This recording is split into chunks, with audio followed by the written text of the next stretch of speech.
Hi everyone, welcome to my channel. ఈరోజు మనం ఎంతో టేస్టీ అయిన పులిహోర ఎంత ఈజీగా చేసుకోవచ్చో చూపిస్తానండి. మీరు కూడా ట్రై చేయండి. ఎలా వచ్చిందో నాకు కామెంట్ చేయండి. ప్లీజ్ మా ఛానల్ సబ్స్క్రైబ్ చేసుకోండి. చూసారా పులిహోర ఎంత కలర్ఫుల్గా ఎంత బాగుందో? మీరు కూడా ఒకసారి ట్రై చేయండి. ముందుగా మనం పులిహోర తయారు చేసుకోవడానికి 1 కప్పు బియ్యం తీసుకుంటున్నానండి. నేను ఇలా కప్పు కొలతలో తీసుకుంటే మీకు కరెక్ట్గా అర్థమైపోద్ది. అంటే ఇవి ఒక 1/2 కేజీ ఉంటాయండి బియ్యం. 1/2 కేజీ బియ్యంతో ఇప్పుడు మీకు పులిహోర చేసి చూపిస్తాను కరెక్ట్ కొలతలతో. ఇప్పుడు ఈ బియ్యాన్ని 2-3 సార్లు బాగా కడిగి పక్కన పెట్టుకున్నామండి. మనం 1 కప్పుకి బియ్యానికి 1.5 కప్పు నీళ్ళు వేస్తున్నానండి. ఇలా అయితే మనకు కరెక్ట్గా పొడిపిల్లాగా వస్తుంది అన్నం. ఇప్పుడు ఈ అన్నంలోనే 1/2 స్పూన్ పసుపు వేసుకోవాలి, 1 రెమ్మ కరివేపాకు, 1 స్పూన్ ఆయిల్. ఇప్పుడు దీన్ని గ్యాస్ మీద పెట్టేసుకుందాము. 2 విజిల్స్ వస్తే సరిపోద్దండి. ఫుల్ ఫ్లేమ్లో 2 విజిల్స్ వస్తే సరిపోద్దండి. అప్పుడు అన్నం పొడి పొడిలాడుతూ ఉంటుంది. ఇప్పుడు కొంచెం చింతపండు తీసుకుందామండి. ఇవన్నీ ఇంత తీసుకున్నాను నేను. చూడండి, ఒక 50 గ్రాముల కంటే కొంచెం 50 గ్రాములు అలా ఉంటుందండి చింతపండు. ఇలా విడదీసి వేసుకొని ఈ చింతపండుని ఒకసారి కడుగుదాము శుభ్రంగా. చింతపండు కడిగాం కదా, ఇందులో కొంచెం వాటర్ వేసుకున్నాం. ఇప్పుడు ఇది గ్యాస్ మీద పెట్టుకున్నాం. ఇప్పుడు ఈ చింతపండు కొంచెం ఉడకాలండి.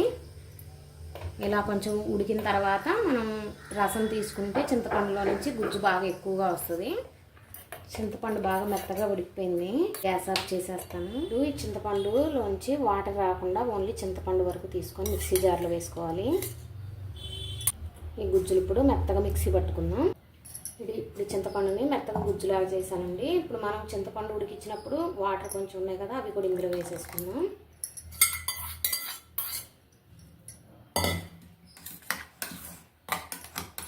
ఒక జాలి గిన్నె తీసుకొని ఈ చింతపండు గుజ్జు ఇందులో వేసేసుకుందాం.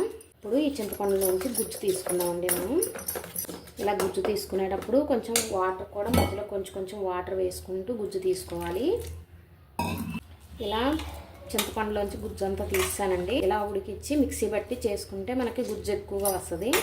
గుజ్జు అంతా ఇలా తీసాం కదండి. ఇప్పుడు దీన్ని ఉడికించుకుందాము.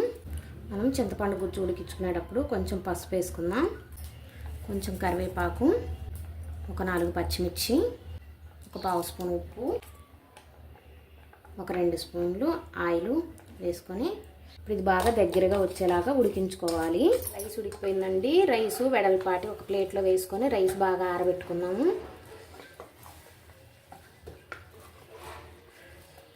రైస్ బాగా చల్లారాలి. మనం చింతపండు గుజ్జులో ఇలా కొంచెం అన్ని ఉప్పు అన్నీ సరిపోని వేసుకొని ఇలా స్టోర్ చేసి పెట్టుకోవచ్చండి. బాగా చల్లారాక గ్లాస్ జార్లో వేసి పెట్టుకుంటే కూడా మనకి 2-3 మంత్స్ అలాగే ఉంటుందండి. చింతపండు గుజ్జు ఉడికిపోయిందండి. ఇది ఇలా దగ్గరగా వచ్చేసింది. ఇలా వస్తే సరిపోద్ది. ఇంకా చల్లారితే ఇంకా గట్టిగా అయిపోద్ది. గ్యాస్ ఆఫ్ చేసేద్దాం. ఇప్పుడు తాలింపు వేసుకుందామండి. పులిహోరకి కొంచెం ఆయిల్ ఎక్కువ పట్టుద్దండి. పోపులు వేసి అన్నీ వేగాలి కదా. మనకి పులిహోరకి పల్లి నూనె అయితే చాలా టేస్టీగా ఉంటుందండి. ఆయిల్ హీట్ అయిందండి. ఎండుమిర్చి ఒక 5-6 ఎండుమిర్చి వేసుకున్నాం. ఎండుమిర్చి ఫ్రై అయ్యాయండి కొంచెం. ఇప్పుడు పల్లీలు వేసుకున్నాం. పులిహోరలో పల్లీలు ఎక్కువ ఉంటే టేస్ట్ బాగుంటాయి తినేటప్పుడు. మనం పల్లీలు వేసుకున్నప్పుడు మీడియం ఫ్లేమ్ పెట్టుకొని పల్లీలు బాగా వేయించుకోవాలి. ఇప్పుడు పల్లీలు కూడా కొంచెం ఫ్రై అయ్యాయి. ఇప్పుడు పచ్చిశనగపప్పు, మినప్పప్పు, ఆవాలు 3 కలిపి కలుపుకొని కొంచెం పోపులు ఎక్కువ వేసేసుకుందాం. ఒక 4 పచ్చిమిర్చి వేసుకుందాం. మనం పులుసులో కూడా పచ్చిమిర్చి వేసాం కాబట్టి చూసుకొని ఘాటుకు తగ్గట్టు వేసుకోండి. ఈ పచ్చిశనగపప్పు, మినపప్పు, ఆవాలు ఇవన్నీ కూడా బాగా వేగాలి. పోపులు కూడా అన్నీ వేగిపోయాయి. కొంచెం కరివేపాకు, కొంచెం పసుపు,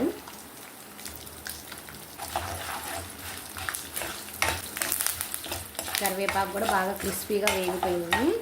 ఇప్పుడు ఒక 1/2 స్పూన్ ఇంగువ వేసుకుందాం. పులిహోరలో ఇంగువ వేసుకుంటే చాలా బాగుంటుంది. ఇప్పుడు గ్యాస్ ఆఫ్ చేసేద్దాం.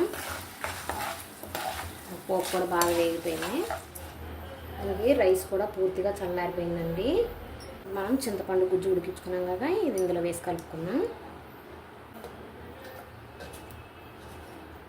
ఈ చింతపండు గుజ్జు అంతా అన్నానికి ఇలా పట్టేలాగా కలుపుకోవాలి. ఇందాక చింతపండు గుజ్జులో కొంచెం ఉప్పు వేసామండి. మళ్ళీ రైస్కి సరిపోను ఉప్పు ఇప్పుడే వేసి కలిపేసుకోవాలి. స్పూన్ ఉన్నర వేస్తే సరిపోద్ది. మనం పోపు వేసుకున్నాం కదా, ఈ పోపు ఇందులో కలిపేసుకుందాం.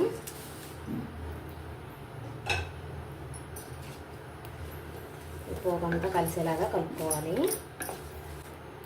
మనం చింతపులుసు రెడీ చేసి పెట్టుకున్నామంటే రైస్ వండుకొని కలుపుకోవడమేనండి. ఎంతోసేపు పట్టదు. కొత్తగా చేసేవాళ్ళు కూడా ఈజీగా చేసుకోవచ్చు. ఇలాగా మీకు కావాలంటే దీంట్లో లాస్ట్లో కొంచెం కొత్తిమీర, కొంచెం ఒక చిన్న క్యారెట్ తురిమి అలా కలుపుకున్నా కూడా టేస్ట్ బాగుంటుందండి. ఒకసారి ట్రై చేయండి మీరు కూడా అలాగా.